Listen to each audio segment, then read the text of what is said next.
WRC Fox 6 News on your side whenever you want.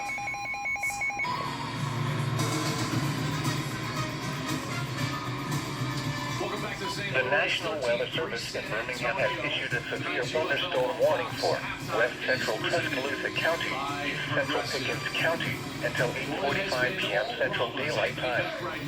At 7:47 p.m. Central Daylight Time, a severe thunderstorm was located over Carrollton, moving at 15 miles per hour.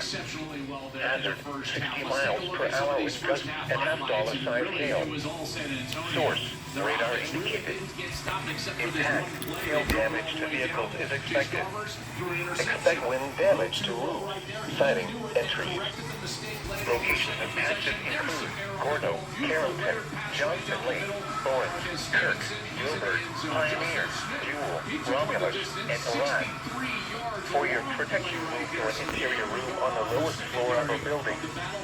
Repeating, a severe thunderstorm warning has been issued until 8:45 p.m. Central Daylight Time for the following county: Tuscaloosa, Alabama. 0 for 4 on third down, the time possession, which is always critical when you're playing with a great